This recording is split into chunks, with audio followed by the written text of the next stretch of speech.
الحمدللہ رب العالمین. سارے عالم کا رب ہے وہ, سب کا رب ہے, سب کا خدا ہے. اور یہاں پہ ایک دوسرے کو مارتے ہیں, عبادت گاہوں میں مارتے ہیں, مساجد میں مارتے ہیں, اور اس کے بعد جو ہے یہ ایک دوسرے کے فرقوں کے اندر ایک دوسرے کو مارتے ہیں. اور پھر آج کل تو یہ بھی نہیں دیکھا جاتا کہ کون سا فرقہ کون سے جگہ پہ کھڑا ہے, سب کو بموں کے ذریعے سے اڑا دیا جاتا ہے. عجیب سلسلہ چلا ہوا ہے. میں یہ سمجھتا ہوں کہ ہمیں یہ جو ہے یہ کوئی بھی مذہب اس بات کی کسی کو اجازت نہیں دیتا, اور اس لیے جو ہے یہ باہمی احترام کا رشتہ جو ہے یہ قائم و دائم ہمیں رکھنا چاہیے. اور اگر کسی جگہ پہ کوئی ایسا واقعہ ہوتا ہے تو سختی کے ساتھ نوٹس لینا چاہیے, کیونکہ ہماری صفوں کے اندر ہمارے دشمن ہیں, ہماری صفوں کے اندر ہمارے دشمن ہیں جو ہمیں ایک دوسرے کے ساتھ لڑانا چاہتے ہیں. اور اس ملک کے اندر تو ہم نے دیکھی ہے, تو ہم صدیوں سے ایک دوسرے کے ساتھ رہتے چلے آ رہے ہیں, صدیوں سے اس بر صغیر کے اندر بھی ہم ایک دوسرے کے ساتھ رہتے چلے آ رہے ہیں. اور آج بھی میں سمجھ رہا ہوں ہمیں ایک دوسرے کے ویلیوز کا, ایک دوسرے کے رسم و رواج کا, ایک دوسرے کے دین اور مذہب کا پورا احترام کرنا چاہیے. اور پھر قرآن پاک میں یہ لکھا ہوا ہے کہ ایک انسان کا قتل جو ہے وہ پوری انسانیت کے قتل کے برابر ہے.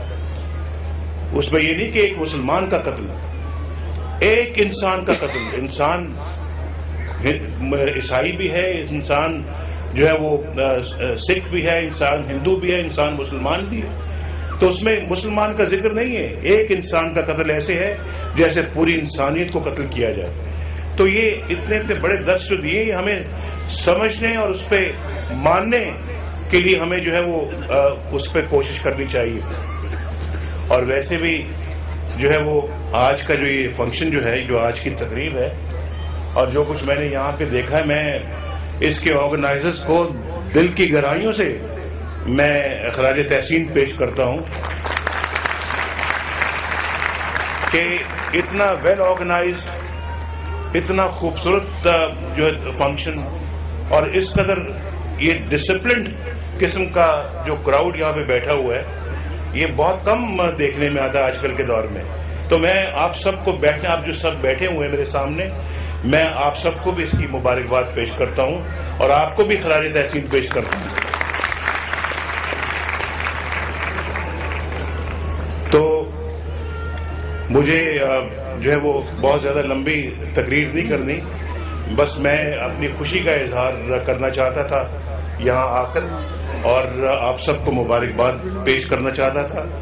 شہباز شریف صاحب کو میں یہ کہوں گا کہ وہ اس بہترین ادارے کو جو بہترین خدمت انجام دے رہا ہے اور بہت عمدہ کام کر رہا ہے تعلیم کے میدان میں, ان کی حوصلہ افزائی کے لیے آپ ان کے ساتھ بھرپور تعاون کریں آپ, اور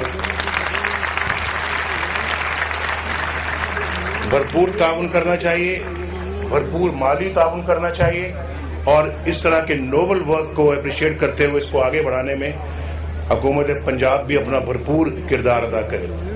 تو اس کے علاوہ میں سمجھتا ہوں کہ یہاں پر ہمارے محترم جو بشپ مائیکل نذیر صاحب آئے ہوئے ہیں, بڑی اچھی بات ہے. انہوں نے کہا معجزے سے کم نہیں کہ جو لندن سے نکل کے یہاں پہنچ گئے ہیں. بہت سارے لوگ تو ابھی پھنسے ہوئے ہیں, کوئی جرمنی میں پھنسا ہوا ہے, کوئی فرانس میں پھنسا ہوا ہے, بہت سارے جہاز رکے ہوئے ہیں کیونکہ بہت زیادہ جو ہے وہ برف باری ہوئی ہے. تو میں آپ کی باتیں سن کے بہت متاثر ہوا ہوں, بہت اچھی باتیں آپ نے کی ہیں, اور یہ درس دیتے رہیے, اس درس کو آگے بڑھاتے رہیے. لیکن میں مائیکل, اپنے کامران مائیکل جو میرا بہت ہی خوبصورت دوست ہے, بہت ہی اچھا انسان ہے, میرا بہت کمیٹڈ ساتھی ہے, بہت وفادار با وفا ساتھی ہے. میں اس کی, جنہوں نے نئی تالیاں بجائی وہ بھی بجائے نا, وہ بھی بجائے. ایک بات میں آپ کی تعریف کرنا چاہتا ہوں کہ ابھی جب ہمارے دوست آزاد مارشل صاحب نے ایک بیچ میں کہا